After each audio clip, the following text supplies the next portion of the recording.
नवरात्रि में कन्या पूजन किस दिन करें, कन्याओं को ना खिलाए ये चीजें। जय माँ दुर्गा। दोस्तों, माँ दुर्गा आपके सभी कष्टों को दूर करके आपकी झोलियां को सदैव खुशियों से भर दें। दोस्तों, नवरात्रि का महापर्व 9 देवी अर्थात 9 कन्याओं को पूरी तरह से समर्पित है। कन्या पूजन करने से हमारी सारी पीड़ाएं समाप्त हो जाती है, दुख दर्द दूर हो जाते हैं, हर कष्ट दूर हो जाते हैं। दोस्तों, जैसा कि आपको पता है कि नवरात्रि में माता रानी के 9 स्वरूप शैलपुत्री, ब्रह्मचारिणी, चंद्रघंटा, माँ कुष्मांडा, स्कंद माता, कात्यायनी, कालरात्रि माता, महागौरी माता और सिद्धिदात्री की विशेष रूप से पूजा अर्चना की जाती है और बड़े ही भक्ति के साथ, श्रद्धा और उमंग के साथ माता की पूजा की जाती है। हमारे हिंदू पंचांग में बताया जाता है कि इन 9 दिनों में माँ दुर्गा से जुड़ी सभी शक्तियाँ पूरी तरह से जागृत हो जाती हैं, इसलिए इन दिनों में माँ दुर्गा को संपूर्ण विधि विधान पूजें। आपकी समस्त मनोकामनाएं बड़ी ही आसानी से पूरी हो जाती हैं। दोस्तों, इन महिलाओं को नवरात्रि का व्रत कभी भी नहीं रखना चाहिए। माता रानी ऐसी महिला से कभी भी खुश नहीं होती है और उसे घर में हमेशा दरिद्रता ही बनी रहती है और इसका असर पूरे परिवार को देखने को मिलता है। इसीलिए आप जान लीजिए, अगर आपने गलती से भी नवरात्रि का व्रत रख लिया है तो आपका व्रत खंडित हो जाएगा और आपके घर पाप भी लग सकता है, जान ले। कहीं आप भी इन 5 महिलाओं में से तो नहीं है। दोस्तों, इस वर्ष की नवरात्रि पूरे बड़े ही धूमधाम से 9 दिन तक मनाई जाएगी। ना तो एक भी दिन कम होगा और ना ही एक भी दिन ज्यादा होगा। पूरी की पूरी 9 दिनों तक माता की भक्ति की जाएगी, विशेष रूप से माता रानी की पूजा अर्चना की जाएगी। दोस्तों, हिंदू धर्म में नवरात्रि के त्योहार का अपना ही अलग विशेष महत्व होता है। अक्सर लोग इसकी तैयारी महीने भर पहले ही शुरू कर देते हैं और जो 9 दिनों तक चलता है, इस दौरान 9 देवियों की पूजा अर्चना बड़े ही सच्चे मन से की जाती है। माता दुर्गा को समर्पित ये पर्व सभी पर कृपा बरसता है, साथ ही हमारे जीवन की समस्त समस्याएं, परेशानियों को बड़ी ही आसानी से दूर कर देता है।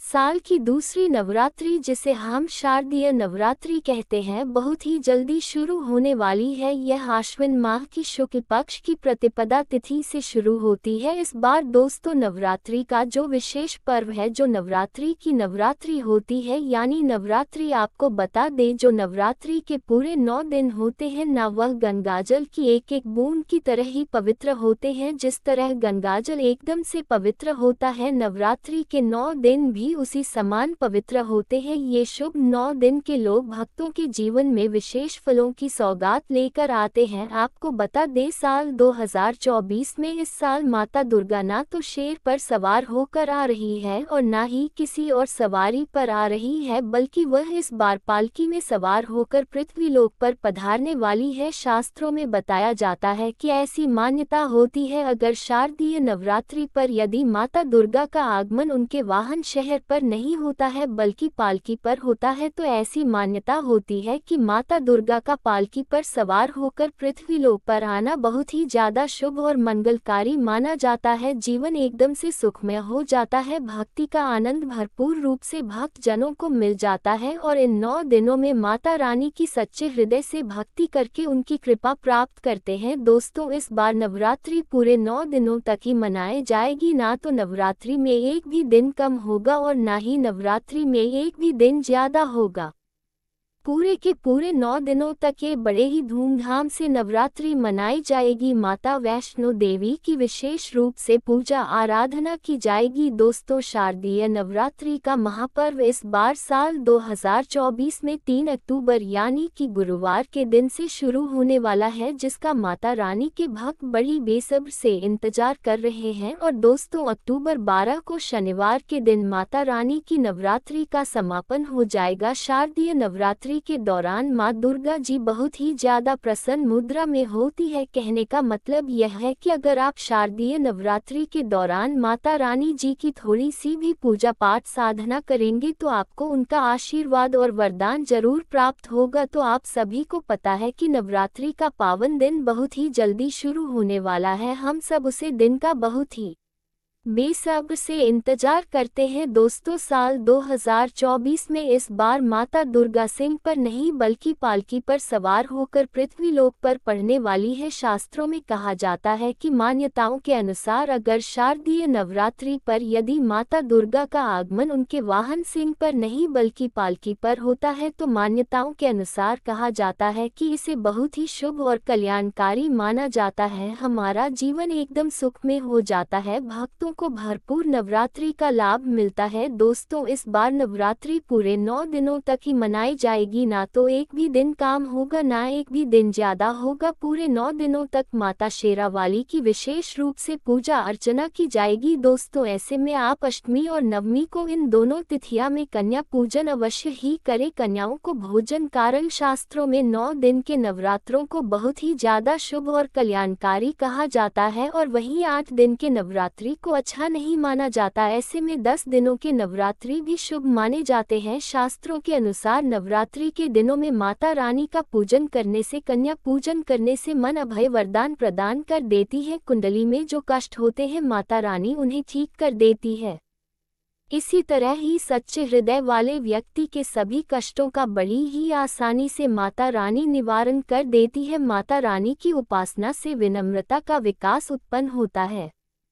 सभी कष्ट, दरिद्रता, दुख समाप्त हो जाते हैं। नवरात्रि में माता रानी का व्रत और पूजन बड़े ही भक्ति भाव से किया जाता है, लेकिन नवरात्रि के दौरान सबसे ज्यादा महत्व कन्या पूजन का ही बताया जाता है। कन्या माता रानी की छोटी छोटी स्वरूप होती है। कन्याओं को फूल की पंखुड़ियां की तरह नाजुक बताया जाता है। कन्या पूजन सबसे ज्यादा सर्वप्रिय और श्रेष्ठ होता है। कन्या के रूप में स्वयं माता जगदम्बा देवी, माता वैष्णव, 9 देवियां अर्थात समस्त ब्रह्मांड उनके शरीर के कान कान में वास करता है। बहुत कम लोग जानते हैं 33 कोटि देवी देवताओं का वास होता है कन्याओं के मस्तिष्क पर। कन्या चाहे छोटा हो चाहे बड़ी हो वह सदैव ही पूजनीय होती है, माँ के समान मानी जाती है। दोस्तों, कहा जाता है व्रत और उपासना से माता रानी इतना जल्दी प्रसन्न नहीं होती है जितना कि कन्या पूजन करने से होती है। अगर कोई व्यक्ति सच्चे हृदय से पूरी लगन के साथ कन्या पूजन कर देता है तो उसके जीवन की मान्या रानी साए जाता है, दूर कर देती है जाता है। बदले में छोटी आकमया जा का स्वरूप माना पसंद करने के लिए उन्हें गिफ्ट उपहार में अवश्य ही देना चाहिए। कहा जाता है कि अगर कन्याओं को कोई भेंट दे दी जाए और वह उसे खुशी खुशी स्वीकार कर ले तो इसका मतलब है माता रानी अर्थात माता वैष्णव ने आपकी भेंट को स्वीकार कर लिया है। जिन पर कन्याएं प्रसन्न हो जाती हैं तो समझो उन्हें माता रानी का आशीर्वाद निश्चित रूप से जाता है, उनके मुंह मांगी मुराद पूरी हो जाती है। कन्या पूजन कोई मामूली पूजन नहीं होता है, ये समस्त ब्रह्मांड में जो पूजा होती है उनसे बढ़कर कन्या पूजन को माना जाता है। 10 बार गंगा का स्नान कर लो और 100 बार यज्ञ कर लो तथा 1000 बार यात्रा कर लो, जो पुण्य इन सब से मिलता है वह पुण्य मंत्र नवरात्रि में एक बार कन्या पूजन करने से करोड़ों भक्तों को मिल जाता है। दोस्तों, इसीलिए कहा जाता है कि कन्याओं को कभी भी किसी भी व्यक्ति को भूलकर भी सतना नहीं चाहिए, इससे समस्त ब्रह्मांड हिल जाता है। कन्याओं की जितनी ज्यादा सेवा की जाए उतनी ही कम होती है। कन्याएं कोई मामूली नहीं होती है, वयम उनके मस्तिष्क पर माता रानी विराजमान होकर हमारे घर में प्रवेश करती है। नवरात्रि में कन्या पूजन 2 साल से लेकर 10 साल तक की कन्याओं का किया जाता है। अष्टमी अथवा नवमी को कन्याओं के पैर धोकर भोजन कराकर उपहार देना बहुत ही ज्यादा श्रेष्ठ माना जाता है, दुर्लभ माना जाता है। ऐसा मौका कभी हाथों से किसी भी व्यक्ति को जाने नहीं देना चाहिए। इस दिन जितना ज्यादा संभव हो सके कन्याओं को हाथ पकड़कर पैर पड़कर अपने घर तक लेकर आना चाहिए। चलिए दोस्तों, अब जान लेते हैं कि कैसे की जाता है कन्या पूजन। कन्याओं का स्वागत। जब कन्याएं आपके घर आए तब सभी कन्याओं के पैरों को धुलना चाहिए, दूध और पानी से उनके पैरों को धोना चाहिए। खासकर मर्दों को कन्याओं के पैर निश्चित रूप से धोने चाहिए, इससे माता वैष्णवी बहुत ही ज्यादा प्रसन्न होती है। दोस्तों, फिर उसके बाद कन्याओं को किसी साफ जगह पर जमीन पर कपड़ा बेचकर बिठाना चाहिए, उनके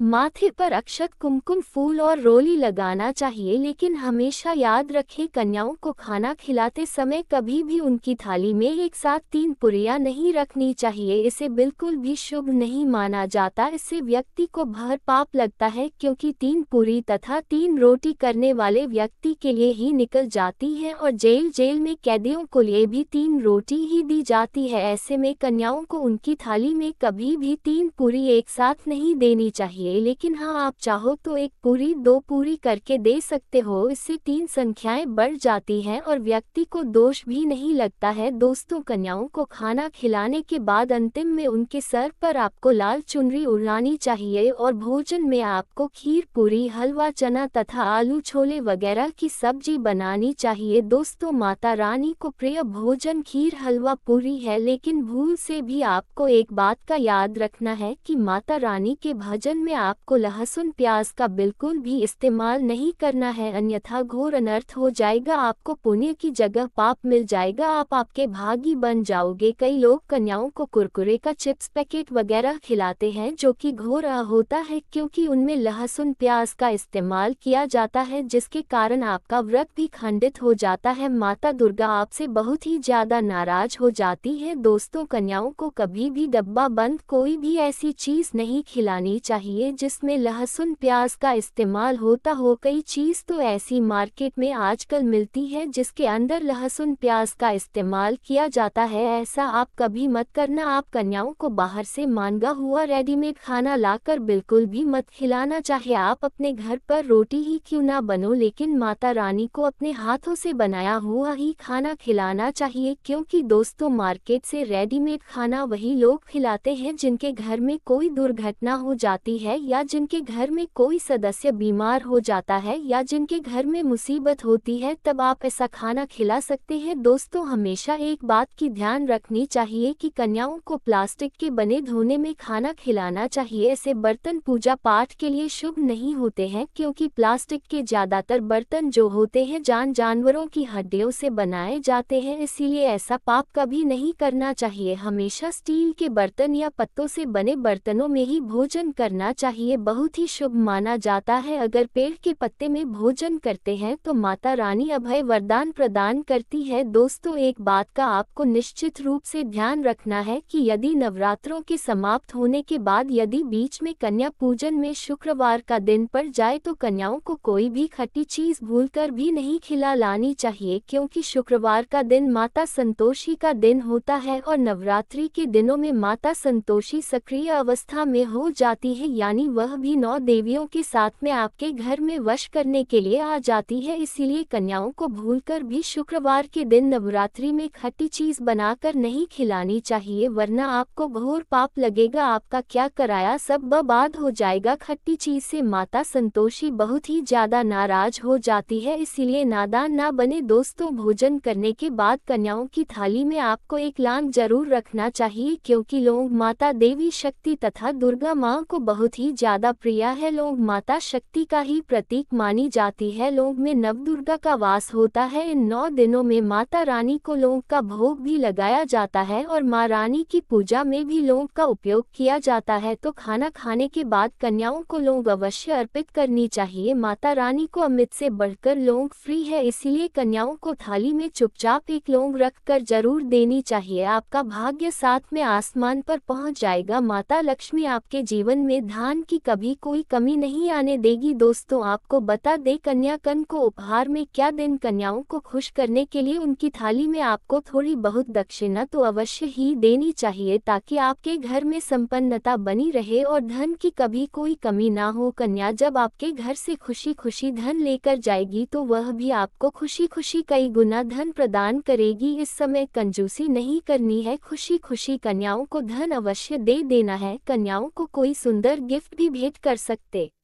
है। शास्त्रों में कहा जाता है कि कन्याएं जितना ज्यादा खुश होती है, माता रानी उतनी ही जल्दी व्यक्ति को फल प्रदान कर देती है। ऐसे में आप कन्याओं को चॉकलेट बॉक्स भी दे सकते हैं तथा खूबसूरत कपड़े भी खरीद के दे सकते हैं, या फिर आप स्टील के बर्तन भी गिफ्ट के तौर पर दे सकते हैं, या आप कन्याओं को कोई भी लंच बॉक्स दे सकते हैं। याद रखना कि कन्याओं को कभी भी भूलकर भी कन्याओं को काले कपड़े गिफ्ट के तौर पर नहीं देने चाहिए, और न ही कन्याओं को कोई लोहे का सामान खरीद कर देना चाहिए, नहीं तो राहु केतु का प्रभाव आपके जीवन में बहुत ही बुरा असर दिखाएगा। राहु काल तथा राहु दोष आपका कभी पीछा नहीं छोड़ेंगे, आपको बर्बाद कर देंगे। दोस्तों, जब कन्याएं अपने घर के लिए प्रस्थान करें तो आपको प्रत्येक कन्या के चरणों का छूना चाहिए और अपने मन में चरण छूते समय प्रार्थना बोलनी चाहिए। सच्चे दिल से मांगी हुई मुराद माता रानी निश्चित ही पूरा करती है। सच्चे दिल का मतलब मन से कोई भी लालच ना हो, और अगर वह लालच माता रानी को पाने के लिए बन जाए तो उसे बोलते हैं सच्ची श्रद्धा और सच्ची भक्ति। ऐसी भक्ति के आगे स्वयं 33 कोटि देवी देवता आपको नमस्कार कर देते हैं। दोस्तों, नवरात्रि के दिनों में अगर आप नवरात्रि के 9 दिनों तक अखंड ज्योति जलाने वाले हैं तो गलती से भी आपको घर खाली छोड़कर नहीं जाना चाहिए। जिस घर में अखंड ज्योत जली हो वहां हर समय कोई ना कोई अवश्य होना चाहिए। 9 दिन का व्रत रखने वाले भक्त को प्रतिदिन स्नान के बाद स्वच्छ वस्त्र धारण करने चाहिए। नवरात्रि के दौरान अगर आप स्वच्छ नहीं रहेंगे तो माता आपसे नाराज हो सकती है। नवरात्रि के व्रत रखने वालों को नींबू खाने से भी परहेज करना चाहिए। इसके साथ ही मांस मदिरा का सेवन करने से भी बचे। अगर आप मांस मदिरा का सेवन करते हैं तो माता आपसे रुष्ट हो जाएंगी। कई लोग नवरात्रि के दौरान व्रत रखते हैं और दिन में सो जाते हैं। शास्त्रों के अनुसार नवरात्रि के दौरान आपको गलती से भी दिन के समय नहीं सोना चाहिए। दिन के समय आप माता के मंत्रों का जप कर सकते हैं। नवरात्रि के 9 दिनों में वासना जनित विचारों को ना आने दे, मन को विचलित होने से रोके और इसके लिए आध्यात्मिक पुस्तकों को पढ़े। इस दौरान शारीरिक संबंध बनाने से भी आपको बचना चाहिए। व्रत रखने वाले भक्तों को चमड़े से बनी चीजों का इस्तेमाल नहीं करना चाहिए। बैग, जूते, चप्पल यदि चमड़े के हैं तो उनका इस्तेमाल इस अवधि में ना करें। नवरात्रि में भोजन को लेकर भी नियम बताए गए हैं। इस दौरान आपको लहसुन, प्याज जैसे तामसिक भोज पदार्थों का सेवन करने से बचना चाहिए। 9 दिनों तक नाखून, दाढ़ी, बाल और नाखून काटने की भी मनाही ही होती है। व्रत रखने वाले फलाहार कर सकते हैं, लेकिन फलाहार आपको प्रतिदिन एक ही स्थान पर करना चाहिए। इस अवधि में माता की पूजा के दौरान गलती से भी बीच में ना उठे। अगर आप ये गलती करते हैं तो माता नाराज हो सकती। दोस्तों, नवरात्रि के पूरे 9 के 9 दिन घर में किसी भी सदस्य को भूलकर भी नाखून नहीं काटने चाहिए। नाखून काटने वाली मशीन का प्रयोग भूलकर भी नहीं करना चाहिए। ये बहुत ही ज्यादा अशुभ माना जाता है। इसी प्रकार से दोस्तों, आप लोगों को इस बात का भी बहुत ही ज्यादा ध्यान रखना होगा कि माता रानी जी की पूजा में आपको किसी भी तरीके से किसी भी चमड़े की चीज का प्रयोग भूलकर भी नहीं करना है। देखिए दोस्तों, क्या होता है, बहुत सी माताएं बहनें नवरात्रि का व्रत तो रख लेती हैं, माता रानी जी के मंदिर भी जाती हैं, चौकिया पर जाती हैं, तो आप लोग इस बात का ध्यान अवश्य रखिएगा। कृपया करके आप लोग कभी भी माता रानी जी के पंडाल पर जा रही हैं तो आप किसी भी चमड़े वाली चीज को पहन के मत जाएगा, जैसे कि बटुआ हो गया या फिर बेल्ट हो गई, चमड़े की चप्पल हो गई। चमड़े वाली चीजों से आप लोगों को दूरी बनाकर रखनी होगी। इस बात का आप लोगों को विशेष रूप से ध्यान रखना है। यदि आप नवरात्रि के 9 दिन का व्रत रख रही है तो कृपया करके दोपहर में भूलकर भी नहीं सोना चाहिए, वरना नवरात्रि के 9 दिन कभी भी दोपहर में आप सो जाओगी तो माता रानी आपसे क्रोधित हो जाएंगे। यदि दोस्तों अपने ने नवरात्रि का व्रत रखा है तो ये कुछ ऐसी बातें हैं जिनका यदि आप लोग विशेष करके ध्यान देंगे तो आपके जीवन में आपको कभी भी किसी भी प्रकार की परेशानी का सामना ही नहीं करना पड़ेगा। यानी कि माता रानी जी की आपके ऊपर कृपा होगी और माता रानी जी का आपके आशीर्वाद मिलेगा। आपकी व्रत का पालन करने के आपको करोड़ों गुना लाभ देखने को मिलेगा। माता रानी जी का